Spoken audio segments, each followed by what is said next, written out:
Hello friends. Rajan chartered accountant था। उज्जवल भविष्य था उसका। एक गरीब परिवार में पैदा हुआ था, लेकिन उसके पिता ने भले ही बड़ी संपत्ति ना जोड़ी हो, परंतु अपने बेटे और बेटी को शिक्षित करने की तरफ विशेष ध्यान दिया। एक ही कमरा था, उसमें ही एक किनारे पर रसोई थी। कमरे के बाहर आगे खाली पड़ी जगह में शौचालय और स्नानघर बना हुआ था। ये खाली प्लॉट और इसमें बना एक कमरा राजन के पिता की पुश्तैनी संपत्ति थी। इस एक कमरे के अलावा और कुछ निर्माण करने लायक आय कभी राजन के पिता की नहीं हुई थी। लेकिन इतनी दुरूह परिस्थिति में भी राजन ने सीए की परीक्षाएं पास की, जो सभी के लिए प्रेरणादायक उदाहरण था। राजन ने अपनी किताबों के अलावा अन्य किसी बात पर कभी ध्यान ही नहीं दिया था, जिसका असर ये था कि राजन हद से ज़्यादा सज्जन था। लेकिन आज उस खाली प्लॉट पर एक सुंदर घर था। इसके लिए राजन ही अपनी कमाई तो नहीं, लेकिन राजन का सीए होना ज़रूर जिम्मेदार था। राजन के नौकरी लगने के बाद ही राजन के पिता सुरेश ने भी अपनी मुनीमगिरी की नौकरी छोड़ दी थी। वैसे भी एक लकड़ी की टाल पर मुनीमगिरी करके कोई खास तनख्वाह तो मिलती नहीं थी। राजन सुहाग सेज पर प्रतीक्षा कर रही सुमेधा के निकट आया। सुमेधा भी सीए थी। दोनों एक साथ ही एक ही कंपनी में जॉब करते थे। बढ़िया तनख्वाह थी दोनों की। उन दोनों का मिलन दोनों को एक स्वप्न के समान लग रहा था। हालांकि दोनों पहले से ही प्रेम संबंध में थे, तो दोनों के मध्य की दूरियां और मर्यादाएं तो पहले ही समाप्त हो चुकी थी। लेकिन फिर भी दोनों के लिए ये रात खास थी, क्योंकि आज दोनों ने एक दूसरे का वर्ण सामाजिक परंपराओं के अनुसार किया था। उनका कमरा भी उनके सपनों के समान ही अत्यंत सुंदरता से सजा हुआ था। फूलों से पूरा कमरा और सुहाग से सजी थी। कमरे में मध्यम प्रकाश फैला था। दोनों एक दूसरे से बस आंखों से ही बात कर रहे थे, और आंखों से ही राजन ने सुमेधा के समक्ष अपना प्रणय निवेदन किया। आज फिर दोनों अब जब एक दूसरे को पा चुके थे तो एक दूसरे में समा जाना चाहते थे। राजन जैसे ही सुमेधा के निकट गया तो सुमेधा के शरीर की गंध ने राजन के नथुनों को उत्पीड़ित कर दिया। लेकिन जिस गंध ने राजन को मदहोश हो जाना चाहिए था, उस गंध से राजन एकदम से घबरा गया। उसे ये गंध जानी पहचानी लगी। हाँ, कभी ये गंध उसके कक्ष और उसके जीवन का हिस्सा थी। जब भी रात्रि में या सुबह नहाने के बाद राशि उसके पास आती थी या कमरे में भी आती थी, तो उसे यही गंध उसके दिमाग में भर जाती थी। राशि राजन की पहली पत्नी थी। राजन ने पहले कभी भी ये गंध सुमेधा के शरीर में महसूस नहीं की थी। राजन को सुमेधा की शारीरिक बनावट भी एकदम से राशि जैसी ही लगने लगी। उसे लग रहा था जैसे उसने सुमेधा को नहीं बल्कि राशि को आलिंगनबद्ध किया हुआ है।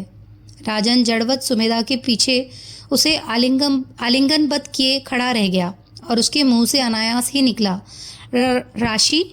राशि इस नाम को सुनते ही सुमेधा पर तुषारपात हो गया। सुमेधा, जो अब तक प्रेम और वासना से लाल हो रही थी, अब ये लाली उसके क्रोध के परिणाम में बदल गई। वो झटके से राजन की तरफ घूमते हुए पीछे हटी और गुस्से में लेकिन फुसफुसाते हुए बोली, आर यू गॉन मैड? आज भी उस अनपढ़ जाहिल का नाम याद आ रहा है तुम्हें? राजन के चेहरे पर पसीना था। इस सितंबर की रात में भी वो सकपकाते हुए बोलता हुआ सुमेधा की तरफ बढ़ा। सॉरी सुमेधा, बट मुझे तुम्हारे शरीर से ये खुशबू, पहले कभी ऐसी खुशबू नहीं आई तुम्हारे शरीर से। सुमेधा का मूड कुछ ज़्यादा ही खराब हो गया था। वो एकदम तिलमिलाते हुए बोली, अपनी बकवास बंद करो। तुम्हें मुझसे उस गवार की खुशबू आ रही है, या फिर तुम्हें आज भी वो ही याद आती है? सुमेधा क्रोध के साथ प्रश्नवाचक दृष्टि से उसकी तरफ देख रही थी। राजन ने स्थिति को संभालते हुए कहा, don't take it otherwise please my dear Sumo, कौन सा परफ्यूम लगाया है आज तुमने? सुमेधा ने झल्लाते हुए कहा, जैसन वू। तुम्हारी उस गवार राशि ने कभी इसका नाम भी नहीं सुना होगा। मुझे तो डाउट है कि उसे बॉडी के परफ्यूम करना आता भी होगा। आज हमारी सुहागरात है और तुम उस मरी हुई औरत के ख्यालों में खोए हो। सुमेधा के लिए बेहद ही निराशाजनक था कि उसकी सुहागरात को ही उसका पति अपनी पहली पत्नी के नाम से उसे पुकारे। राजन ने भी इस परफ्यूम का नाम पहली बार ही सुना था, लेकिन वो अब भी यही सोच रहा था कि ये खुशबू उसने राशि के शरीर में एक बार नहीं हर बार महसूस की थी। और फिर उसका वो एहसास, कि उसकी बाहों में सुमेधा नहीं बल्कि राशि है। उसे यही लग रहा था कि वो गलत नहीं हो सकता।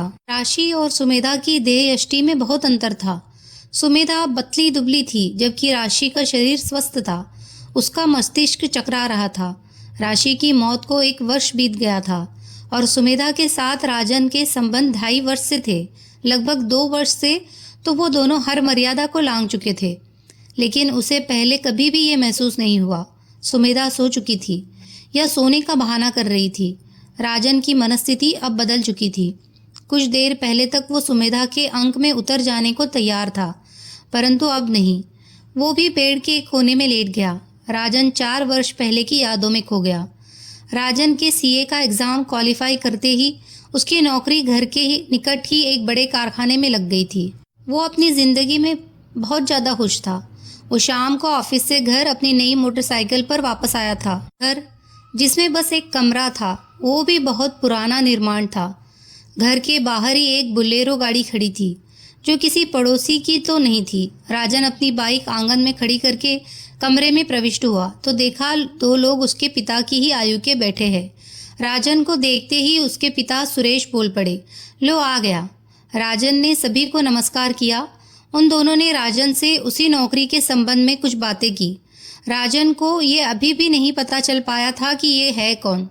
फिर वो दोनों लोग उठकर चलते हुए राजन के पिता सुरेश से बोले, तो देखिएगा जी विचार करके, हम तो उम्मीद लेकर ही आए हैं। फिर सुरेश उन दोनों को बाहर तक विदा करने गया। राजन ने अपनी माँ मंजू से पूछा, कौन थे मम्मी ये? मंजू ने गौरवान्वित भाव के साथ कहा, जहाँ गुड़ होगा वहाँ मक्खी तो आएगी ही। राजन के कुछ समझ नहीं आया और हाथ के पंजे को चक्राकार घुमाकर पुनः अपनी उत्कंठा का प्रदर्शन किया। मंजू ने कहा, तुझे देखने वाले थे बावले। राजन ने सुनकर अपने कपड़े बदलने शुरू कर दिए। सुरेश भीतर आया तो मंजू ने प्रश्न किया, ये गाड़ी इनकी ही थी? सुरेश ने कहा, हाँ इनकी ही होगी। बढ़िया पैसे वाले लोग हैं। मेन मार्केट में ही कई दुकानें हैं। खेती बाड़ी भी अच्छी है और अपना आड़त और ब्याज का भी तगड़ा काम है। लाखों महीने का तो किराया ही आता है। मंजू ने कहा, कितने बच्चे हैं? सुरेश ने कहा, इकलौती लड़की है, बस एक भाई है। 2 चाचाओं में से एक के 2 लड़के और दूसरे के इकलादका और एक लड़का और एक लड़की। अभी तो लड़की के दादा दादी भी जिंदा है। सब एक साथ ही रहते हैं। देखा है, एक बार इनका घर राकेश की रिश्तेदारी है इनसे, उसके साथ ही गया था। 1000 गज से भी ज़्यादा में बना हुआ है मकान। मंजू ने कहा, क्या राकेश ने ही बताया था इन्हें राजन के बारे में? सुरेश ने सहमति में सिर हिलाकर जवाब दिया। सुरेश एक तेज तर्रार व्यक्ति था।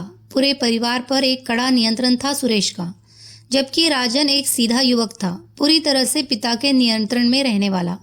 राजन की जिंदगी का छोटे से छोटा निर्णय भी सुरेश ही लेता था। मंजू ने निराशा के साथ कहा, लड़की को तो ब्याह दिया क्योंकि दूसरे के घर जाना था, पर बहू तो इस घर में ही आएगी। इस एक कोठे में कैसे कर ले इसका ब्याह? सुरेश ने अपनी चिर परिचित शैली में कहा, तू चुप रहे, मैं सब कर लूँगा।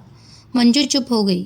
राजन को वैसे भी इस बात से कोई फर्क नहीं पड़ता था, क्योंकि क्या करना है, ये सब निर्णय सुरेश को ही लेने थे और इस बात से आज तक राजन को कोई असुविधा भी नहीं हुई थी, बल्कि वो तो आदी था इस व्यवस्था का। वो अपने पिता के बिना एक छोटा सा निर्णय लेने में भी सक्षम नहीं था। उसे सब किताबी कीड़ा कहते थे। अपनी अतीत की यादों में खोए पता नहीं कब राजन को नींद आ गई और सुमेधा भी सो चुकी थी। सुबह राजन की आँख खुली, एक हल्की सी गुनगुनाहट से खुली। जब उसके कानों में मधुर स्वर लहरी गूंजी, सजना है मुझे सजना के लिए, हाँ हाँ। राजन के सामने राशि साक्षात खड़ी थी, अपने उस चिर परिचित अंदाज में ही। गीले खुले बालों में बालों की नोक तक आ गई पानी की बूंदें मोतियों की तरह लग रही थी। ये गाना राशि अक्सर गुनगुनाया करती थी।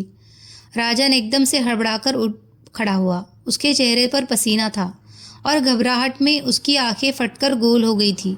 सुमेधा ने उसका कंधा जोर से झटकते हुए कहा, क्या हुआ राजन? राजन राजन तुम ठीक तो हो? सुमेधा ने अपने नर्म हाथों से उसका चेहरा ले लिया, उसे अपनी छाती से लगाने की कोशिश की, लेकिन राजन ने झटक कर उसे अपने से अलग कर दिया और सीधा प्रश्न किया, कौन सा गाना गा रही थी तुम? सुमेधा के कुछ समझ नहीं आया और वो राजन के निकट जाती हुई बोली, ये हो क्या रहा है तुम्हें? राजन ने अब थोड़ा गुस्से में पूछा, यार बस ये बताओ तुम कोई गाना गुनगुना रही थी क्या? सुमेधा ने घबराते हुए कहा, हाँ यार, अब इसमें क्या प्रॉब्लम है? राजन ने कहा, कौन सा गाना गा रही थी? सुमेधा ने थोड़ा सा अपने दिमाग पर जोर डालते हुए कहा, सजना है मुझे सजना के लिए। फिर सुमेधा ने राजन से पूछा, क्या हुआ, तुम कुछ नॉर्मल नहीं लग रहे? राजन बिना कुछ जवाब दिए कमरे से बाहर चला गया। सुबह से दोपहर होते होते राजन कुछ सामान्य हो चला था, लेकिन वो सुमेधा से ज़्यादा निकट नहीं आया था। वैसे भी आने जाने वालों का तांता लगा था। शाम को ही सुमेधा के परिवार वाले उसे लेने आ गए। एक दिन सुमेधा अपने घर रहने वाली थी, फिर वापस आकर दोनों सिंगापुर जाने वाले थे हनीमून के लिए। राजन अकेला अपने कमरे में था। वो सुबह और रात की घटनाओं के बारे में ही सोच रहा था। सुमेधा को राजन ने पहले भी गुनगुनाते हुए सुना था। राशि और सुमेधा की आवाज़ में बड़ा फर्क था और शैली में भी। जहाँ सुमेधा एक बड़े शहर से थी और उच्च शिक्षित थी, तो उसकी भाषा शैली बहुत ही नियंत्रित थी। राशि की भाषा शैली देशज थी, क्योंकि उसका जीवन एक छोटे से कस्बे में बीता था और वो पढ़ी हुई भी बस इंटर तक ही थी। राशि का एक सामान्य से ज़्यादा स्वस्थ देहयष्टि, गौरवर्ण और एक मोहक चेहरे की स्वामिनी थी। देहाती परिवेश में पली होने के कारण उसके स्वभाव में हिचकिचाहट थी। वो ज़्यादा खुलकर वार्तालाप नहीं कर पाती थी और जहाँ तक फैशन और कपड़े पहनने की समझ है तो परंपरागत और सीमित ही थी, जिस कारण वो 16 श्रृंगार तो कर सकती थी, परंतु स्वयं को एक आधुनिक नारी के रूप में ढाल पाने की समझ उसमें नहीं थी। दोनों की आवाज़ें भी एकदम भिन्न थी, लेकिन फिर भी सुबह जो आवाज़ राजन ने सुनी थी वो एकदम राशि की आवाज़ ही थी। राशि की मौत के बाद 1 वर्ष तक राजन को कभी यह एहसास नहीं हुआ कि राशि कभी उसकी ज़िंदगी में थी, लेकिन शादी के बाद जैसे ही उसके जीवन में सुमेधा आई, तभी से राजन के लिए राशि महत्वहीन हो गई थी। राशि के जीवित रहते भी कभी राजन को उसकी परिस्थिति अपनी ज़िंदगी में उसकी उपस्थिति अपनी ज़िंदगी में महसूस नहीं होती थी। शादी के 1 वर्ष बाद से ही राशि राजन के परिवार के लिए एक बोझ बन गई थी। राजन पुनः अपने अतीत की यादों में खो गया, जब उसके रिश्ते की बात राशि से चल रही थी। राशि के पिता ने सुरेश को भरोसा दिया कि राशि उनकी अकेली लड़की है और वो उसके लिए राजन जैसा ही सज्जन लड़का तलाश रहे थे। सुरेश भी उत्साहित था कि उसके सीए पुत्र के कारण एक अमीर परिवार में उसकी रिश्तेदारी हो रही है। सुरेश के सामने बस एक ही समस्या थी, उसका 1 कमरे का घर। वैसे उस प्लॉट का आकार तो पर्याप्त था, लेकिन उसमें निर्माण को काफ़ी पैसा चाहिए था। राशि के पिता ने सुरेश को विश्वास में लेते हुए कहा, सुरेश जी, मेरी एक ही लड़की है, बहुत सोच रखा है उसके लिए। मुझसे आप दावत से अलग 50 लाख नगद ले लो और उसका क्या करना है आप खुद देख लेना, लेकिन शादी जल्दी ही करनी पड़ेगी। मेरे बेटे का रिश्ता पक्का हो चुका है, उन्हें बस इसीलिए रोक रखा है कि पहले बेटी की शादी करूँगा। सुरेश के दिमाग में सारे समीकरण घूम गए थे। उसने कृतज्ञता प्रकट करते हुए राशि के पिता से कहा, ये तो जी आपकी महानता है, मेरे पास तो जी बस मेरी औलाद ही संपत्ति है। आप कहा और हम कहा, समस्या ये ही है कि 1 कमरे में कैसे बहू को ब्याह कर लाऊं। राशि के पिता ने अब थोड़ा खोलकर सारा समीकरण समझाया। देखो जी, राशि का 50 लाख राजन का ही है, 2-3 महीने में मकान खड़ा हो जाता है। प्लॉट आपका है ही बढ़िया, शादी के बाद जब तक गौना होगा तब तक तो जी मकान बन के खड़ा हो जाएगा। हालांकि ये समीकरण सुरेश के दिमाग में भी था, लेकिन वो अपने मुंह से बोलने से बच रहा था। सुरेश के पास कुल संपत्ति के नाम पर बस 1 प्लॉट ही था। इसकी कीमत भी ज़्यादा से ज़्यादा 25 लाख होगी। बाकी इससे अगर अलग कुल जमा तो 2 लाख भी सुरेश के पास नहीं थे। जो थे वो भी राजन की तनख्वाह ही थी। बिटिया की शादी का 3 लाख का कर्ज भी सुरेश पर था। सुरेश के भीतर की मजबूरी और लालच को राशि के पिता ने अपने प्रस्ताव से बंधक बना लिया था। राजन और राशि का विवाह हो गया। सुरेश की उम्मीदों से भी ज़्यादा ही बढ़िया शादी हुई थी, लेकिन जिन 50 का वादा था उसमें थोड़ी सी कमी रह गई थी। राशि के पिता ने 25 लाख नगद दिए थे और 25 लाख की एक फिक्स करवा दी थी। सुरेश ने जब ये प्रश्न किया तो राशि के पिता ने समझा दिया, 25 लाख में तो जी मकान भी बन जाएगा और जो सामान AC, टीवी, हो वो भी आ जाएगा। बाकी वो 25 लाख पहले से ही फिक्स में थे। बीच में तुड़वा के आपका ही नुकसान होगा। आप मकान का काम छोड़ो जी, क्यों अपनी फिक्स तोड़ो? जो कुछ कमी बेसी रह जाएगी तो हम है ही। अब राजन थारा ही ना हमारा भी बेटा है जी। सुरेश को भी ये बात सही लगी। वैसे भी राशि के पिता ने वो 25 लाख की फिक्स सुरेश को सौंप दी थी। शादी के बाद राजन की सुहागरात नहीं मन सकी थी क्योंकि एक ही कमरा था। राजन जिसने कभी ब्लू फिल्म भी ढंग से नहीं देखी थी, उसके लिए एक बड़ी सजा के समान था। राशि अपने घर गई और पूरे 3 महीने बाद गौना होकर वापस आई, जब तक मकान बन चुका था। विवाह के 3 महीने बाद राजन और राशि का मिलन हुआ। अपने अतीत की यादों में खोए हुए राजन को नींद आ गई। सुमेधा अपने घर से वापस आ गई। आज रात सुमेधा अपनी सुहागरात को एक बार और विशेष बना देना चाहती थी। वैसे तो इन दोनों के मध्य शादी से पहले भी कुछ ऐसा बचा नहीं था जो विशेष हो। राजन को सुमेधा ने कमरे से बाहर भेजा और 30 मिनट बाद आने को कहा। 30 मिनट बाद जब राजन कमरे में आया तो वो सुमेधा को देखता ही रह गया। सुमेधा ने एक बेहद ही उत्तेजक लाल रंग की लॉन्जरी पहनी थी। उस पारदर्शक लॉन्जरी में सुमेधा के पतले शरीर के पुष्ट उभार और भी ज्यादा उभर कर दिखाई दे रहे थे। राजन वैसे भी सुमेधा का दीवाना था, तो उसके इस रूप ने राजन को सम्मोहित कर दिया। राजन के भीतर एक बेसब्री जाग गई और उसने झटके से अपने बाहों में ले लिया। राजन उत्तेजना के वशीभूत एकदम पागल सा हो चुका था। इस सब में राजन का बाजू सुमेधा की गर्दन पर आ गया और उसका दबाव इतना ज़्यादा हो गया कि सुमेधा का दम घुटने लगा। राजन सुमेधा के कानों को चूम रहा था और अपनी प्रणय यात्रा को तीव्रता से आगे बढ़ा रहा था। सुमेधा ने अपनी घुटी सी आवाज़ में राजन से कहा, मार कई दम लोगे क्या? मेरा गला दबा दिया तुमने तो। ये शब्द राजन के कानों में बिजली की तरह कौन गए। वो ही आवाज़ और वो ही शब्द और वो ही भाषा शैली। उसने झटके से ऊपर उठते हुए कहा तो कमरे के नाइट बल्ब की हल्की सी रोशनी में उसे अपने आगोश में राशि दिखाई दी। वो झटके से पीछे हट गया। उसके मुंह से एक भयंकर आवाज़ निकली, राशि। आज फिर सुमेधा के सपनों पर प्रहार हो गया था। सुमेधा जल उठी थी। वो लगभग चीखते हुए बोली, तुम पागल हो चुके हो, अपना इलाज करवाओ, समझे? राजन एकदम से यथार्थ में वापस आ गया था। उसने सुमेधा के आगे हाथ जोड़ने की मुद्रा में कहा, प्लीज़ चिल्लाओ मत सुमो, मम्मी पापा जाग जाएंगे। सुमेधा एकदम शांत हो गई और गुस्से में बोली, तुम क्या बक रहे हो? वो भी तो देखो। सुमेधा आज कुछ ज़्यादा ही अभद्रता पर उतर गई थी। राजन ने सुमेधा से कहा, तुमने क्या बोला था? वो कुछ ऐसा, मार कई दम लोगे क्या? सुमेधा ने अपने माथे पर हाथ रखते हुए कहा, अब यार जब तुम मेरा गला दबाओगे तो कुछ तो कहूंगी ना, या फिर मर जाओ। You are such a damn dumb. Rajan ने गुस्से में कहा, मेरा हाथ तुम्हारे गले पर नहीं था और इतने देसी अंदाज में तुम बात नहीं करती। सुमेधा ने कहा, मैं झूठ बोल रही हूँ क्या? मैं तुम्हारी तरह बेवकूफ़ नहीं, समझे? अगर तुमसे कुछ नहीं होता है या फिर आज भी तुम्हें उस गवार की ही याद आती है तो मुझसे शादी क्यों की?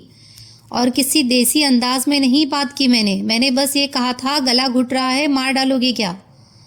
राजन को अब अपनी गलती का एहसास हुआ तो उसने सुमेधा से याचना करते हुए उसको बाहों में भरने का प्रयास किया और कहा, sorry baby, forget it. But यार तुम तो कभी इस अंदाज में बात भी नहीं करती, एकदम देसी। सुमेधा ने झटके से उसे अलग किया और बोली, भाड़ में जाओ यार तुम। सुमेधा की आंखें सजल हो गई थी।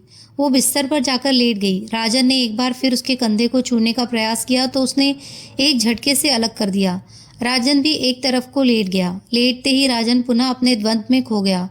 राजन को यही लग रहा था कि उसका हाथ सुमेधा के गले पर नहीं था और सुमेधा की भाषा शैली बहुत ही सभ्य है, लेकिन वो अंदाज तो एकदम देहाती था, बिल्कुल राशि की तरह। राजन पूर्ण निश्चित था कि वो आवाज़ और वो शब्द सुमेधा के नहीं तो राशि के ही थे। राजन एक बार फिर अतीत की यादों में खो गया।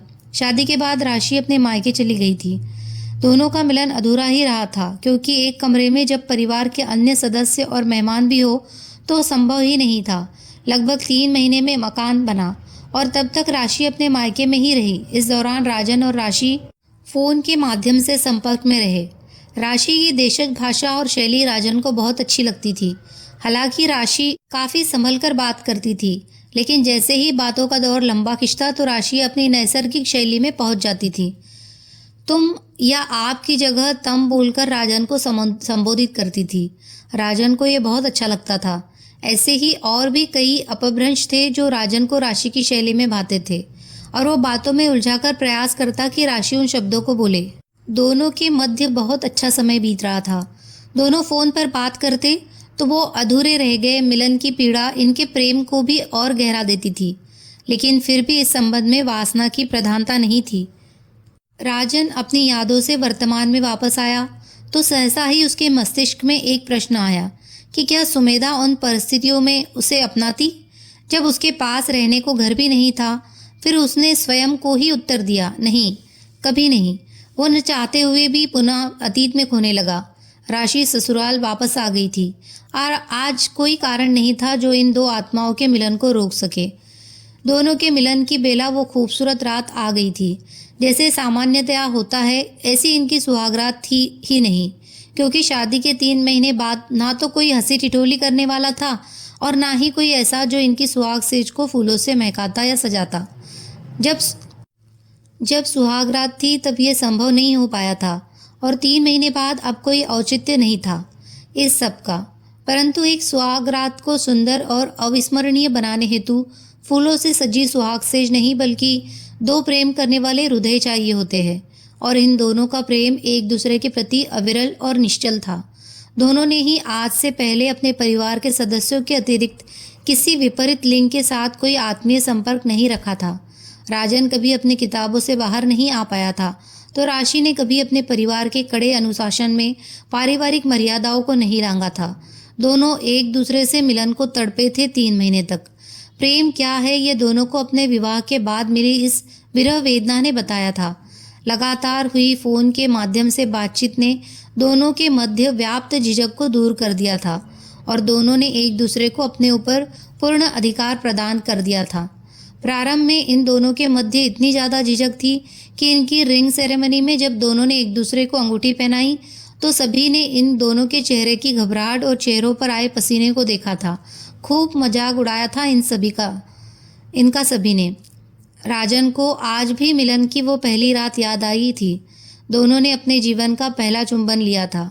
एक दूसरे के शरीर के स्पर्श ने दोनों को उत्तेजना के चरम पर पहुंचा दिया था। कब शुरुआत हुई और कब दोनों संसर्ग पथ पर आगे बढ़ लिए ये दोनों को ही ध्यान नहीं था। दोनों एक दूसरे को अपना सब कुछ समर्पित कर दिया था। इन उत्तेजना और प्रेम के रोमांच से भरपूर क्षणों में राजन का बाजू राशि की गर्दन पर चला गया था और अपनी उत्तेजना में राजन को ध्यान नहीं रहा और उसने राशि का गला जोर से दबा दिया। तभी राशि की आवाज़ आई, मार गई, दम लोगे क्या, मेरा गला दबा दिया तुमने तो। प्यार और उत्तेजना से भरपूर इन क्षणों में राशि की इस बात और इस अंदाज पर राजन की हंसी छूट गई और दोनों ही कुछ क्षणों तक हंसते रहे थे। ये घटना राजन और राशि की यादों से चिपक गई क्योंकि उनके प्रथम मिलन से जुड़ी थी ये घटना। सुबह राजन अपने ऑफिस चला गया लेकिन दोपहर तक ही वापस भी आ गया। सुमेधा ने छुट्टी ले रखी थी। उनके कमरे में रात हुई बहस के समय सुमेधा तेज आवाज में बोल रही थी तो सुरेश और मंजू तक भी आवाजें पहुंच गई थी। दोपहर के समय सुमेधा अपने कमरे में अकेली थी और राजन बाहर जाकर बैठ गया था। तभी कमरे के दरवाजे को किसी ने खटखटाया। राशि ने देखा सुरेश था। राशि बेड से उठकर खड़ी हो गई और सुरेश भीतर आया। सुरेश ने प्यार से पूछा, और बेटे जी ठीक तो हो, कोई समस्या तो नहीं? सुमेधा ने एक औपचारिक मुस्कान के साथ कहा, बैठिए पापा जी। फिर सुरेश ने थोड़ा हिचकिचाते हुए कहा, बेटा जी मुझे नहीं पता देखो रात क्या हुआ और क्यों हुआ, लेकिन तुम्हारे गुस्से में चिल्लाने की आवाज़ बाहर तक आ रही थी। कोई दिक्कत हो तो बताओ, राजन से कोई गलती हो गई हो तो बताओ। राशि ने कहा, कुछ नहीं पापा जी, वो बस ऐसे ही हो गया था। सुरेश ने एक सत्यान्वेषण मुस्कान लाते हुए कहा, फिर तुम दोनों आपस में बात क्यों नहीं कर रहे हो? सुमेधा को अब कुछ नहीं सूझ रहा था कि क्या कहे। उसने बनाते हुए जवाब दिया, वो पापा ऐसा कुछ नहीं है, नथिंग इज सीरियस, सब ठीक है, आप परेशान मत होइए, ये हम दोनों के बीच का इशू है, हम दोनों रिजॉल्व कर लेंगे। अब सुरेश ने अधिकार के साथ कहा, देखो बेटा, मैं इस घर का मुखिया हूँ, अब कुछ भी होगा तो उसे ठीक करना और देखना मेरा काम है। राशि को अब सुरेश की बातें अच्छी नहीं लग रही थी। उसे ये सुरेश का अपनी व्यक्तिगत जिंदगी में अनाधिकृत अतिक्रमण लग रहा था। वैसे भी उसकी मनस्थिति बहुत खराब थी, क्योंकि शादी के बाद 3 रातें बीत चुकी थी, जिनमें से 2 रातें उसने राजन के साथ बिताई थी और दोनों ही रातों में उसको एक बहुत ही खराब अनुभव से गुजरना पड़ा। विवाह के बाद जो एक पति पत्नी के मध्य होता है, वैसा तो कुछ भी नहीं हुआ था। सुमेधा ने अब थोड़ा सख्ती के साथ कहा, पापा आप मुखिया हो, इससे मुझे कोई समस्या नहीं, घर के निर्णय आप लेते हो और लेते रहो, I don't mind it, but मेरे और राजन के बीच के मामले को हम ही सुलझाएंगे। उस बारे में आपको मैं क्या बताऊँ, ये हम दोनों पति पत्नी की पर्सनल लाइफ है, इसमें तो आपको या मेरे मम्मी पापा को इंटरफेयर करने का कोई हक नहीं है और ना ही ये सही है। सुमेधा ने ये बात बेहद ही कड़क अंदाज में कही थी। सुरेश की आगे कुछ बोलने की हिम्मत नहीं हुई। सुरेश बाहर आकर बैठ गया। उसकी हिम्मत ही नहीं हुई किसी और से भी इस विषय में बात करने की। वो पुरानी यादों में खो गया। उसे याद आया राशि और राजन को शादी के 6 महीने बीत चुके थे। इस दौरान एक बार भी ऐसा नहीं हुआ कि राशि और राजन दोनों अकेले कहीं घूमने गए हो। रिश्तेदारियों में हुए कुछ कार्यक्रमों में भी राशि और राजन यदि गए भी तो सुरेश और मंजू साथ होते थे। राशि से जुड़े मामलों पर भी राजन अकेले निर्णय नहीं लेता था, बल्कि वो पहले सुरेश से पूछता था। यहाँ तक कि राशि की बहुत सी छोटी छोटी खरीदारी के लिए भी राजन बोल देता था कि मम्मी से बोल दो, वो ला देगी। राशि अपना व्यक्तिगत जरूरी सामान मायके से ही ले आती थी। एक दिन राशि को एक पड़ोस की महिला ने एक टिक्की वाले के संबंध में बताया तो राशि का भी मन हुआ कि राजन के साथ जाकर खाए। राशि ने राजन को फ़ोन करके अपनी इच्छा बताई और उसे थोड़ा जल्दी आने को कहा। राजन शाम को ऑफिस से आ गया तो राशि तैयार थी, लेकिन राजन ने तबीयत खराब होने का बहाना भर किया। राशि का मूड खराब हो गया और दोनों के मध्य गर्मा गर्मी होने लगी। राजन उसे बाहर ले जाने से बच रहा था। तभी सुरेश भी कमरे में आ गया और मामले की जानकारी होने पर राशि को बाहर का खाना न खाने पर खूब लंबा प्रवचन सुनाया और चलते हुए कहा, बेटा राशि, कुछ भी चाहिए मुझसे बोल, मैं लाकर दूंगा। मैं इस घर का मुखिया हूँ और जैसे मेरे लिए राजन है ऐसे ही तू।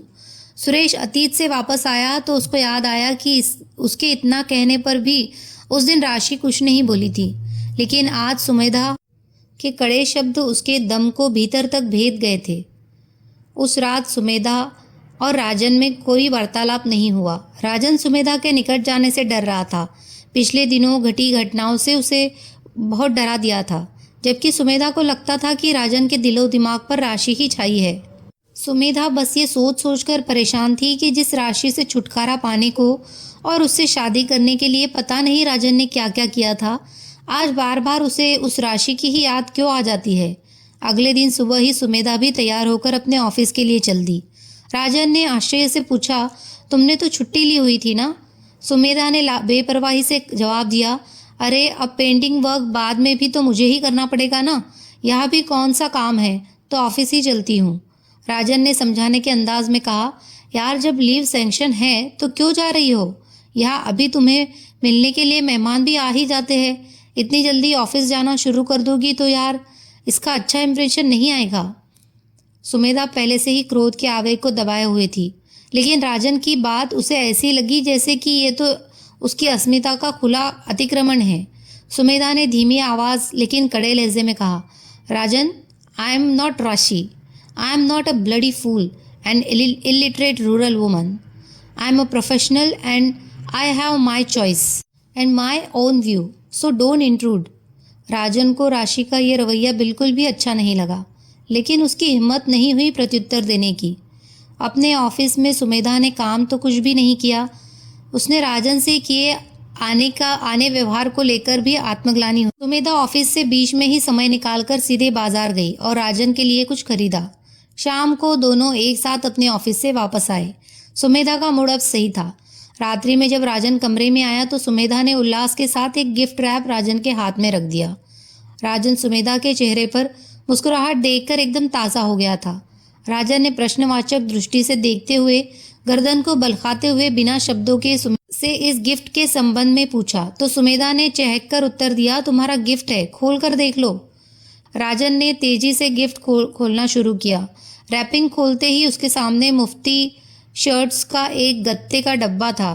राजन ने डब्बा खोला तो उसमें हल्के नीले रंग की और गहरे नीले रंग की कढ़ाई की हुई एक सुंदर कमीज थी। राजन, जिसके चेहरे पर एक उत्सुकता और उल्लास भरी मुस्कान तैर रही थी, अब उसके भाव बदल गए थे। उसकी आंखें फट गई थी और उसके चेहरे पर पसीना तैर गया था और भय से चीखते हुए राजन ने उस डब्बे को ऐसे दूर फेंक दिया जैसे कि उसके हाथ में कोई बम हो। सुमेधा भी घबरा गई थी। उसने राजन को पकड़ते हुए कहा, क्या हुआ राजन? राजन ने डरते हुआ कहा, कहाँ से लाई ये कमीज तुम? सुमेधा ने राजन के माथे पर हाथ रखते हुए कहा, यार ऑफिस के बीच से ही मुफ्ती कलेक्शन पर गई थी, वहीं से लाई आपके लिए। सुमेधा ने उस पैकेट को उठाकर उसकी जांच की और बोली, कुछ भी तो नहीं है, हो क्या गया है तुम्हें? फिर सुमेधा ने वो पैकेट राजन की तरफ बढ़ाया, लेकिन राजन घबराकर पीछे हट गया। राजन तुरंत कमरे से बाहर चला गया और मकान की छत पर जाकर बैठ गया। सुमेधा परेशान हालत में कमरे में ही खड़ी रह गई। राजन को छत पर भी अकेले में डर लग रहा था। उसे बिल्कुल समझ नहीं आ रहा था कि उसके साथ हो क्या रहा है। उसने इतनी धीमी आवाज में कि वो अन्य किसी को ना सुने आवाज लगाई, राशि राशि राशि राशि। राजन चारों तरफ देख रहा था। फिर उसने कहा, राशि तुम यही हो ना? सामने आओ। अब क्या मरकर भी मेरा पीछा नहीं छोड़ोगी? राजन दीवार से सटककर अपने घुटनों को सिकोड़कर उनमें अपना सर घुसाकर बैठ गया। बैठे बैठे राजन फिर से अतीत की यादों में खो गया।